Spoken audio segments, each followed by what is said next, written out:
Dear brothers and sisters, welcome to our Sabbath School lesson study.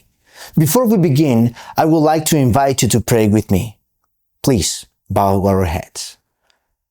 Our kind and heavenly Father, thank you for the opportunity you're giving us to study your word today.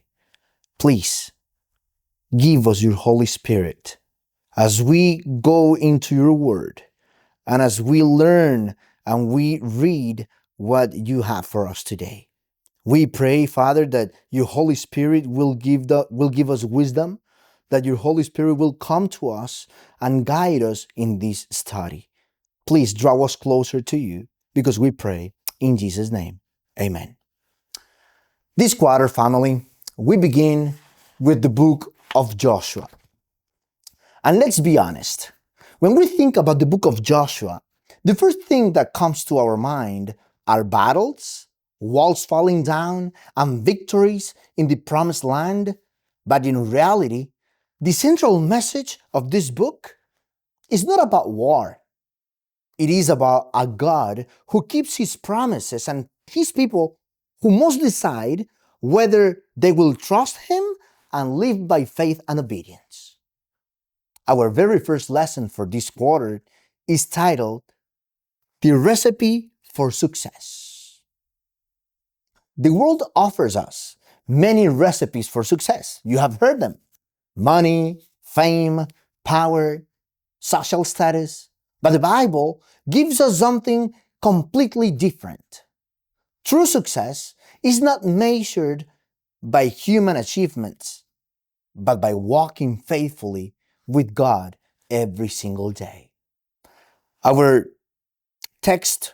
Our memory text for this week is Joshua chapter 1 and verse 7 and says, "Only be strong and be courageous, that you may observe to do according to all the law which Moses my servant commanded you.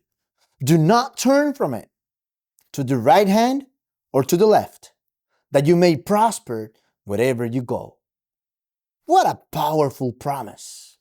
The first part of our study this week, I have titled it A New Beginning. And let's be honest, it was not an easy one for Joshua to take Moses' place. Moses had been the prophet, the liberator, the one who spoke to God face to face with God. And now Joshua had to step into those shoes. Can you imagine the pressure he felt? But God didn't leave him. God didn't leave him alone. Let's go together to Joshua chapter 1 and verse 2. "Moses my servant is dead. Now therefore, arise, go over this Jordan, you and all these people, to the land which I am giving to them, the children of Israel." And then God adds a powerful promise. Please read with me Joshua 1:5. "No man shall be able to stand before you all the days of your life. As I was with Moses, so I will be with you. I will not leave you nor forsake you." A lesson we learn here is that leaders change, but God's presence never changes. And maybe that's what you needed to hear today. Perhaps you love someone you depended on, or you've started a new chapter in your life, maybe a new job, a new school, or even facing retirement. It can feel overwhelming to you. Maybe you've prayed and thought, "Lord, I don't know if I'm strong enough for this. I'm afraid I'll fail." That's when God speaks the same words that he spoke to Joshua. "I will be with you. I will never leave you nor forsake you." I once met a man who told me, "Pastor, I don't know how to keep going after losing my wife. Every morning feels empty." And I remind him of Joshua 1:5. Tears filled his eyes, but then came peace. God's presence is enough.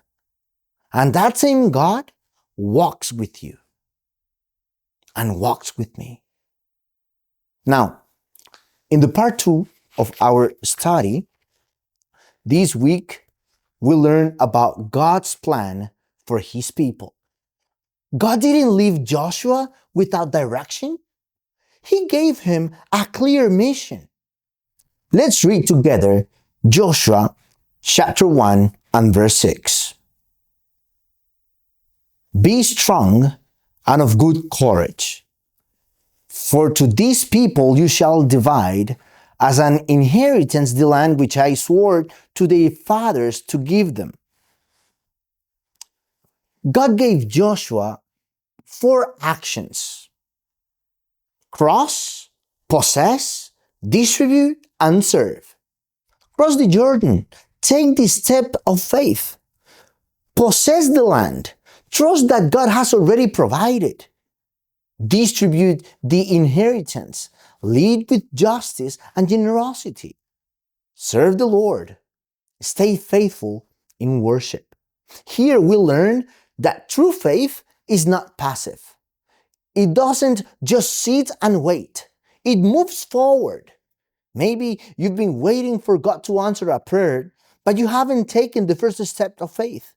Sometimes faith means stepping into the river before waters part.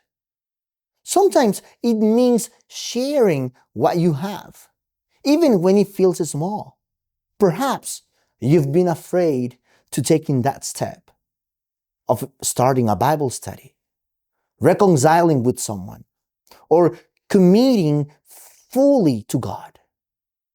The call of Joshua reminds us, faith moves, faith acts, faith trusts.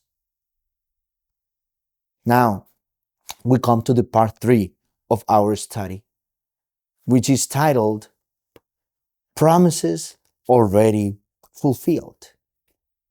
Now, let's notice something here very beautiful. In Joshua chapter 1 and verse 3, God says this: every place that the sole of your foot will tread upon, I have given you, as I said to Moses. Did you catch that? He doesn't say, I will give you, but I have given you. This is what scholars call the prophetic perfect. God's promises are certain, that he speaks of them as though they were already fulfilled. Our lesson here is that faith means living today as if God's promises are already real. Think of Abraham. God promised him descendants as numerous as the stars when he didn't even have one child. Yet Abraham believed. And we too believe in Christ's return, in his second coming, though it hasn't happened yet. But it will happen. We believe it. Maybe you've been praying for healing, or for your children to return to the Lord, or for victory over a sin that keeps coming back. You look around and you see no evidence, but faith chooses to live as if God's word is already true, because it is. I think of a young woman who struggled with addiction once. She once told me, Pastor, I don't feel free, but I believe Jesus already won the battle for me. That's living by faith, trusting God's promises as reality even before you see it with your eyes. I invite you to trust today. Now, let's go to the part 4 of our study, which is the courage to obey. Now, let's go together to Joshua chapter 1 and verse 7. Only be strong and very courageous, that you may observe to do according to all the law which Moses my servant commanded you. Do not turn from it to the right hand or to the left, that you may prosper wherever you go. 3 times In this chapter, God tells Joshua, be strong and courageous. Why repeat it so often? Because Joshua's greatest challenge wasn't military. It was the courage to obey God's word faithfully. Now, the lesson we learn here is that the greatest act of courage is to obey God faithfully. And let's be honest, obedience takes courage today as well. It takes courage to live differently when your friends live by world standards. It takes courage to be honest in your workplace when others cheat. It takes courage to keep the Sabbath holy when the world pushes you to work or entertain yourself. Maybe you've thought, Lord, I want to obey, but it feels hard.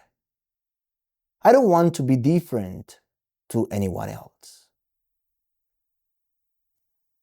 Remember, courage does not come from us. It comes from God's Holy Spirit.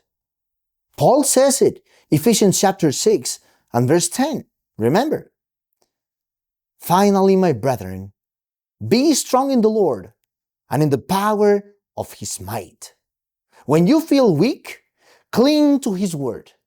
When you're tempted, hold on to His promises, because in Him there is power to overcome.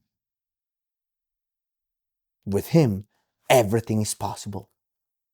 You and I, we are weak. We cannot do anything by ourselves.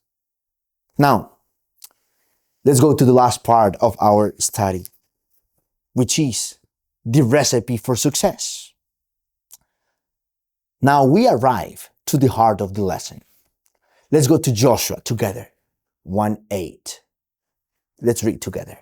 This book of the law shall not depart from your mouth, but you shall meditate in it day and night, that you may observe to do according to all that is written in it. For then you will make your way prosperous, and then you will have good success. This is God's recipe for success. Meditate in His word daily. Make it your guide. Obey His word faithfully, not just when it's easy, and walk in His presence. Always. Because without Him, we can do nothing. Beloved friends, true success is not what we achieve, but who we become in Christ. The world measures success in dollars, in trophies, in titles, but God measures success in character, in faith and obedience. Remember what Psalm says in Psalm 1. It says it clearly. Let's read together Psalms 1, and we're going to read verse 2 and 3. His delight is in the law of the Lord, and in His law He meditates day and night. He shall be like a tree planted by the rivers of water that brings forth its fruits in its season, whose leaf also shall not wither, and whatever he does shall prosper. I remember a young professional who told me once, I thought success was to climb the corporate ladder. But the more I climbed, the emptier I felt. It was only when I surrendered my life to Christ, he said, that I began to live by His word, that I finally found peace. That's true prosperity, my friends. In the book, The Desire of Ages, in page 355, we find a powerful quote that I want to share with you. The Word of God, received into the soul, molds the thoughts and enters into the development of character. So, Let's grab this up. The world says success is wealth, recognition, and power. But God says success is faith, obedience, and His abiding presence. That was Joshua's secret. And it can be ours as well. It's our decision. If you want to be successful, just make sure to do those three things. Thank you for joining us. And if this study has blessed you, please share it with your friends. Send it to them. Like it. And if you want, you can subscribe to the channel so others may also learn about God's recipe for success. Next week, we will study lesson 2, Surprised by Grace. Don't miss it.